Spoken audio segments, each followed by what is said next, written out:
we are here to discuss our game code on a C++. Good day everyone, I will now discuss to you our C++ gaming code called Color Rush. First thing we need to explain is the header files and next function definition. First we need to do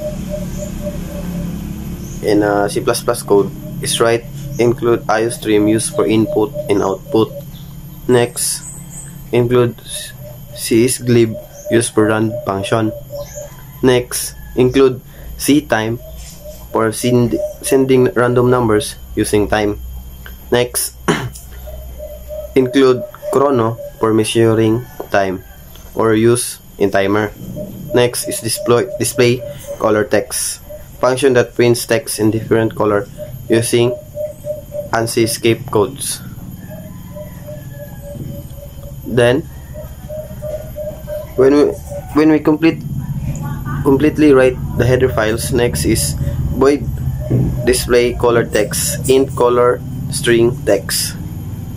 Then when we set the color is we need to use case 1 dash red, then count 0 to 33 dash 1 semicolon 31M. They are same for numbers but the last number is different. Sa case 1 is 1, sa case 2 is 2, sa case 3 is 4, and sa case 4 is 3. So this way we can identify the color text that can be given to our program.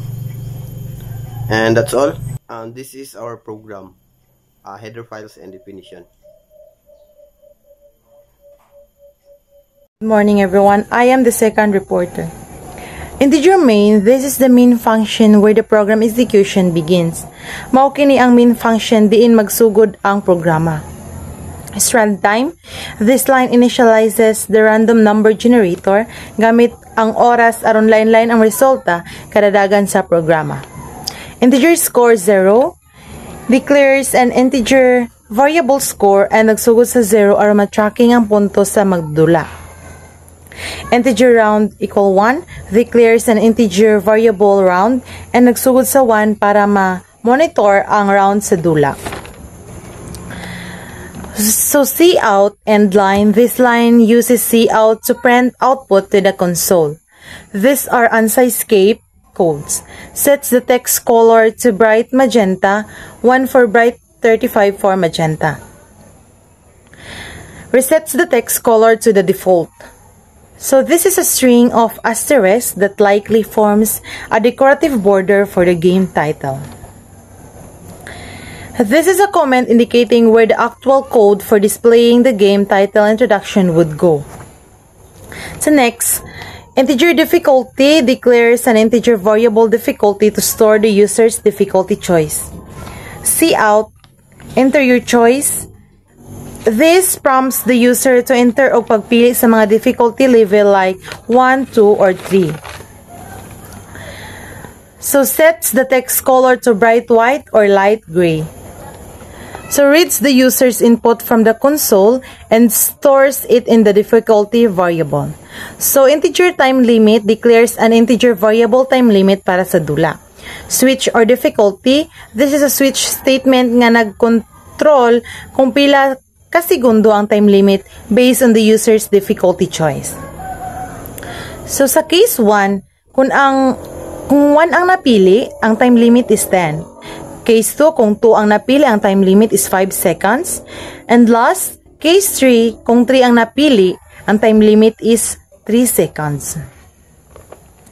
So, kung lain pa, magkita o mensahe nga invalid difficulty, defaulting to normal, nga pula ang color o iset ang time limit sa 5 or normal nga setting. So, this is the short summary. So, this code snippet steps the initial stages of a game. First, initializes random number generation, score, and round number. Displays a currently commented out game title. Prompts the user to select a difficulty level. Lastly, sets the game's time limit based on the chosen difficulty, defaulting a normal time limit if the input is invalid. This program runs a 5-round color guessing game, which each round generates a random color number from 1 to 4, and it starts a timer using chrono. The user must quickly type the correct number that matches the display color. After the user enters an answer, the program checks whether it was given within the allowed time. If the user is late, it shows a time's up message, and the answer is counted as wrong. If answered on time, the program compares the user input with the random color a correct answer, display a green correct message, and increases the score, while a wrong answer shows the correct color and its actual color.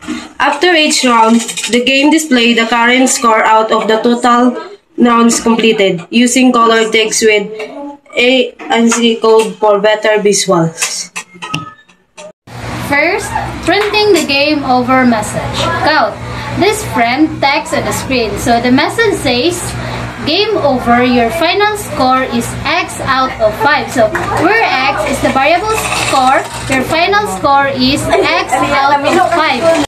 So the second one is color text escape code. So this makes the text bright, xenon.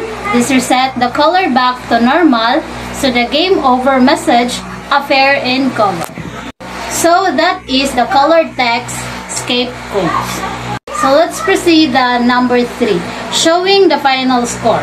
So this display the player's score at the end of the game. So the example of this is game over, your final score is 4 out of 5. So let's proceed the last one, which is the return 0. This tells the program finish normally and ends the program. So that's all. Thank you.